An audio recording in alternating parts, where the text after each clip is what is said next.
Assalamualaikum warahmatullahi wabarakatuh. Shalom, Om Swastiastu, Namo Buddhaya, salam kebajikan, salam bela negara bagi kita semua. Sebelumnya perkenalkan kami dari kelompok 1 kelas FIB Informatika. Kami akan mempresentasikan proyek akhir UAS semester ini dari mata kuliah Manajemen Proyek Perangkat Lunak. Kami mengambil judul yaitu Blood Linker atau Proyek Platform Donor Darah. Anggota kelompok kami itu berisikan ada Sofira Lavi dengan NIM belakang 005, lalu ada saya sendiri, Dinda Rosa dengan NIM belakang 031, lalu ada Jonathan Christopher dengan NIM 015, lalu ada Naura Mutia dengan NIM 033, dan Nadia Nurasia dengan NIM 034.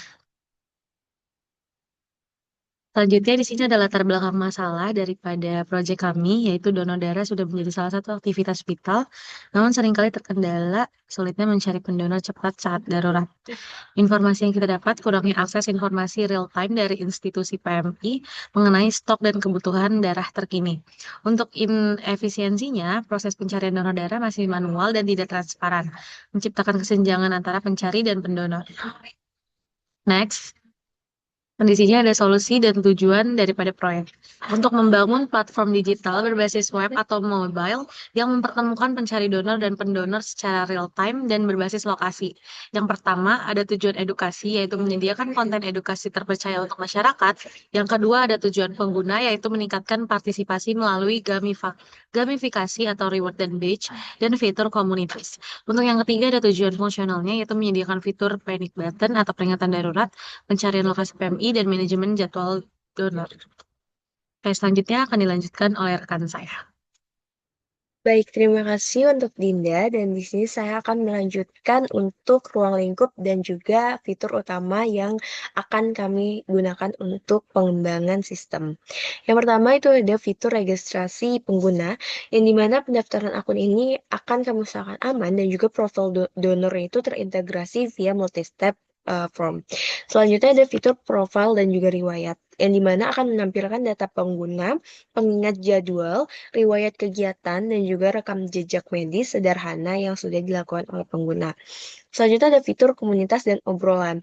Fitur ini tuh berupa fitur chat personal dan grup untuk komunikasi antar anggota komunitas, misalnya seperti saling memberitahukan informasi atau yang lainnya. Selanjutnya ada fitur peringatan dan navigasi, yang dimana fitur ini tuh untuk notifikasi darurat real time berbasis lokasi dan juga berupa informasi mengenai golongan darah yang dibutuhkan. Selanjutnya jadwal dan acara donor darah, ini tuh daftar event lengkap dengan fitur filter dan navigasi petanya. Dan selanjutnya ada konten dan edukasi, yaitu fitur berkelanjutan yang dimana berupa artikel dan video yang dapat diakses oleh pengguna, berupa edukasi terpercaya dengan pencarian topik-topik seperti kesehatan, darah, dan lain sebagainya. Selanjutnya, di sini ada use case diagram dari sistem aplikasi donor darah. Diagram ini tuh menunjukkan interaksi antara pengguna dan juga sistem, yang dimana ada dua aktor utamanya, yaitu ada pendonor dan juga admin. Pendonor ini dapat mengakses beberapa fitur utama, yaitu diantaranya melihat halaman selamat datang, melakukan pendaftaran dan mengelola profil, dan juga mencari pusat donor terdekat, serta melihat membuat jadwal yang akan diverifikasi serta melihat riwayat donornya. Nah, melalui fitur-fitur ini tuh dapat diharapkan agar dapat memudahkan pendonor dalam proses donor darah secara terstruktur dan juga informatif. Selanjutnya untuk admin ini berperan dalam pengelola sistemnya, yang dimana admin ini dapat menerima dan mengelola peringatan darurat, terus juga mengelola acara donor, terus juga berpartisipasi dalam komunitas dalam chatnya seperti itu, dan juga melihat serta mengatur settingan profil dan juga mengakses serta mengelola materi edukasi dan juga verifikasi. Nah, dalam pembagian peran ini tuh sistem memastikan donor darah berjalan efektif, terorganisir, terus juga saling terintegrasi antara pendonor maupun admin atau pengelolaannya. Sekian penjelasan saya, selanjutnya akan dijelaskan oleh teman saya. Baik, saya akan melanjutkan presentasi dari teman saya. Sebelumnya perkenalkan saya Sufyan Alfi dengan NIM 2210510105 dan di mana saya akan melanjutkan pada IRD sistem aplikasi donor darah kami ini atau blood linker. Jadi pertama saya akan mulai dari entity relationship diagram atau IRD. Sebelumnya sudah dijelaskan dari use case-nya. Di sini saya mulai dari IRD-nya. Jadi pada bagian ini IRD itu berfungsi atau difungsikan sebagai fondasi dari struktur data dari sistem atau aplikasi blood linker yang kami buat ini. Jadi diagram ini kita bisa lihat ada banyak diagram di sini, itu menggambarkan bagaimana data utama dalam aplikasi saling terhubung secara logis dan juga terorganisir. Nah, di dalam IRD ini kita bisa lihat itu ada beberapa entitas utama seperti di sini ada user, ada donor, riwayat donor, event donor, PMI, ada juga dan juga notifikasi. Jadi setiap entitas ini memiliki atribut. Kita bisa lihat di sini yang mempresentasikan informasi yang penting. Sebagai contoh di sini kita bisa lihat di user itu menyimpan data akun seperti ada email, password, role create ad dan lain-lain. Sedangkan di riwayat donor itu atau di riwayat donor itu kita bisa melihat ada di sini tuh mencatat aktivitas donor yang dilakukan oleh pengguna atau user yang menggunakan aplikasi ini nantinya. Jadi hubungan antar entitas ini dirancang untuk mencerminkan proses nyata di lapangan. Misalnya nanti itu ada seorang pengguna atau saya ini pemakai aplikasi ini dapat memiliki banyak riwayat donor nantinya, dan satu event donor itu bisa diikuti oleh banyak pengguna atau user dari aplikasi ini. Nah, dengan perancangan seperti ini IRD itu dipastikan bahwa sistem ini atau aplikasi ini mampu menyimpan data secara konsisten, menghindari duplikasi dan juga serta mendukung fitur utama seperti misalnya pencarian donor, riwayat medis sederhana misalnya, dan juga notifikasi berbasis kebutuhan darah dari aplikasi ini nantinya. Jadi singkatnya itu IRD ini tuh seperti cetak biru lah dari database atau blueprint dari database yang memastikan seluruh fitur dari aplikasi ini nantinya itu berjalan di atas struktur data yang kuat dan terintegrasi. Selanjutnya setelah IRD itu di sini ada kita bisa melihat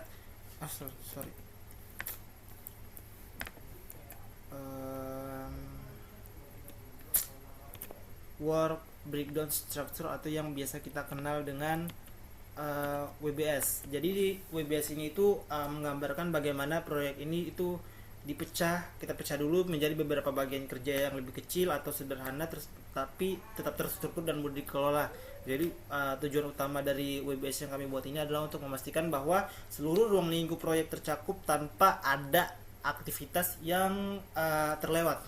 Nah, pada WBS ini atau pada WBS proyek kami ini, aplikasi blood linker kami ini itu pekerjaan itu dimulai dari, kita bisa lihat di sini ada dari project management yang mencakup itu pengaturan jadwal, pengelolaan risiko dan koordinasi tim. Setelah itu dilanjutkan ke tahap recruitment and analysis, di mana kebutuhan dari user atau pengguna itu dan sistem itu dikumpulkan dan dianalisis nantinya. Jadi setelah recruitment dan analisis itu ada sistem desain, di mana ini sistem desain ini itu meliputi perencanaan arsitektur sistem atau aplikasi dan juga itu database-nya, serta itu tampilan antarmuka atau UI UX-nya nanti itu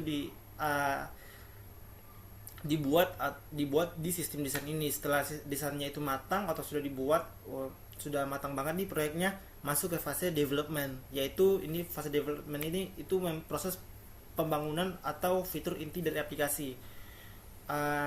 Kemudian setelah development itu nanti ada tahap testing dan quality assurance yang memastikan bahwa seluruh fitur ini berjalan sesuai dengan spesifikasi dan bebas dari kesalahan. Setelah sistem dinyatakan siap atau aplikasi dinyatakan siap, setelah testing dan quality assurance itu dilakukan lagi deployment, di mana yaitu proses ini itu peluncuran aplikasi di lingkungan produksi.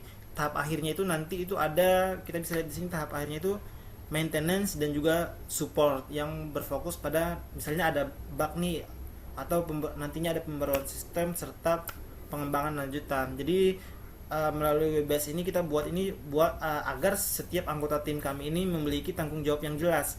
Alur kerjanya juga itu makin terkontrol dengan adanya WBS, dan proyek ini dapat dikelola secara sistematis dari awal hingga akhir. Dan terakhir itu di sini kita bisa melihat ada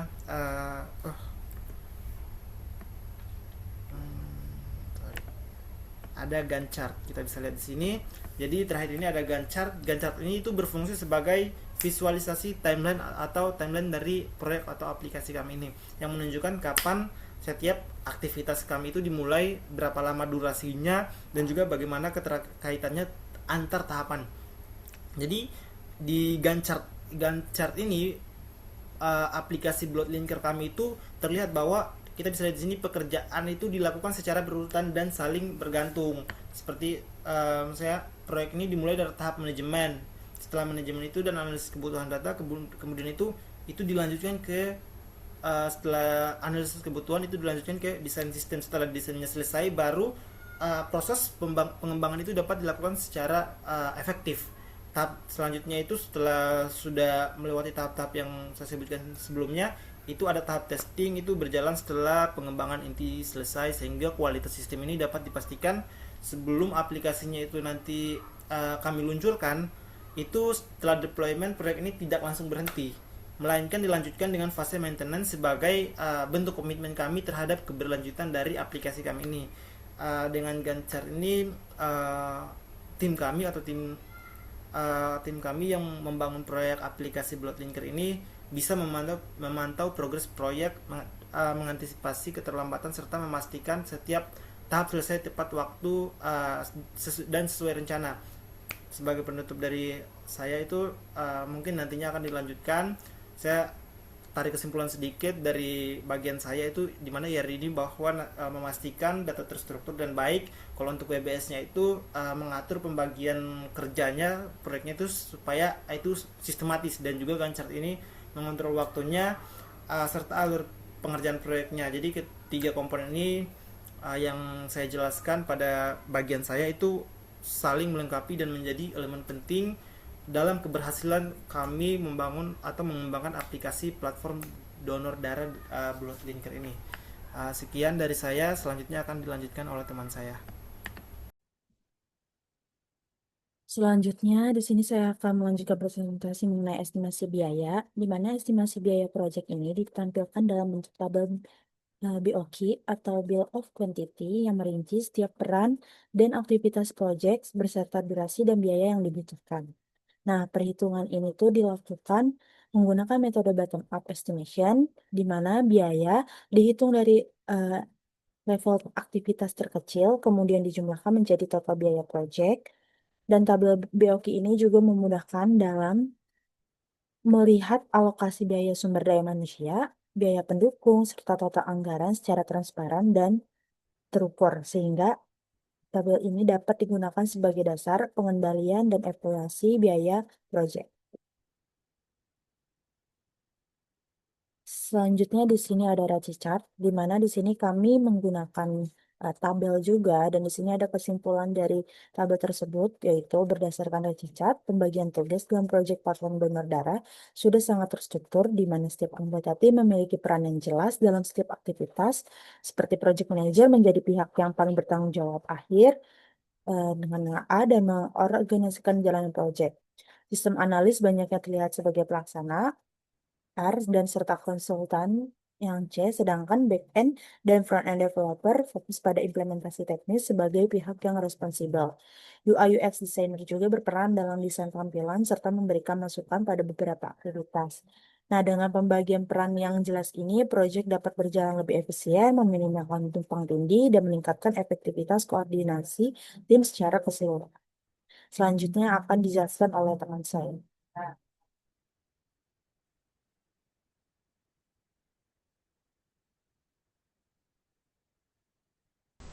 Baik, selanjutnya saya akan mempresentasikan hasil dari UI yang telah kami buat. UI ini kami buat dengan mempertimbangkan supaya pengalaman pengguna dalam menggunakan aplikasi dapat lebih seamless, dapat user friendly, dan juga mudah digunakan oleh pengguna. Di sini terdapat beberapa bagian pada UI, yaitu dimulai dari splash screen. Ini adalah tampilan awal yang akan pengguna lihat ketika membuka aplikasi. Kemudian di sini akan diarahkan ke halaman login. Kemudian apabila tidak memiliki akun, bisa membuat akun. Di sini terdapat dua section untuk membuat akun. Pertama adalah informasi pribadi dan juga informasi akun yang akan dibuat. Selanjutnya di sini adalah akan masuk ke interface UI utama, yaitu tampilan home. Di sini terdapat golongan darah pengguna, kemudian peringatan darurat, event yang saat ini sedang berlangsung sesuai dengan lokasi pengguna, kemudian ada fitur lainnya seperti edukasi donasi dan juga komunitas donor darah.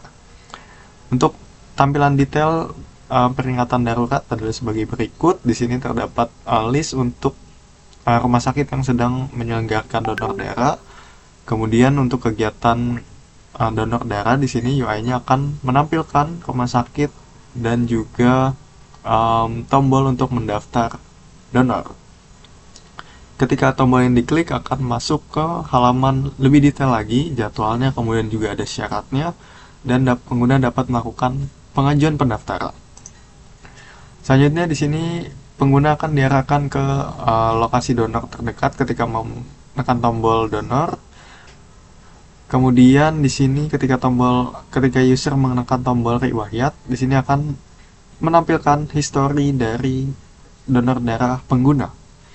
Selain itu, ketika salah satu dari list ini diklik, maka pengguna akan diarahkan untuk masuk ke tampilan detail dari riwayat donor yang ada tanggal, waktu, lokasi, dan juga statusnya. Selanjutnya di sini ada tampilan untuk profil pengguna yang akan menampilkan informasi akun pengguna. Kemudian yang terakhir untuk UI, di sini ada edukasi donor. Di sini ada artikel-artikel yang dapat pengguna klik untuk melihat konten-konten, dan juga ada fitur komunitas. Di sini terdapat komunitas-komunitas yang bisa pengguna ikuti sehingga tidak ketinggalan dari informasi donor darah. Selanjutnya untuk hasil pengujian aplikasi yang kami gunakan, kami menggunakan dua pengujian. Yang pertama adalah test case dan juga black box testing. Test case ini kami gunakan dengan cara melakukan pengujian untuk seluruh fitur utama seperti register, login, kemudian pusat donor, peringatan donor, kemudian juga ada jadwal dan juga booking donor darah, kemudian ada komunitas, konten edukasi, serta profil dan juga riwayat donor dari pengguna. Semua skenario yang telah kami uji ini menunjukkan bahwa sistem dapat memberikan hasil ataupun memberikan feedback yang sesuai dengan apa yang menu tawarkan, sehingga seluruh fitur ini dapat dinyatakan lulus pengujian. Kemudian black box testing ini kami gunakan untuk melihat logika dari seluruh fungsi seperti autentikasi login dan juga register, kemudian navigasi lokasi menggunakan GPS, booking event, apakah terdaftar atau tidak, kemudian notifikasi darurat, apakah terkirim atau tidak, untuk pesan juga, dan juga pencarian konten edukasi dapat berjalan dengan baik dan juga dapat menampilkan konten yang sesuai dengan judul ataupun detail dari konten yang ditampilkan. Baik, terima kasih untuk perhatiannya. Sekian untuk presentasi kami. Wassalamualaikum warahmatullahi wabarakatuh.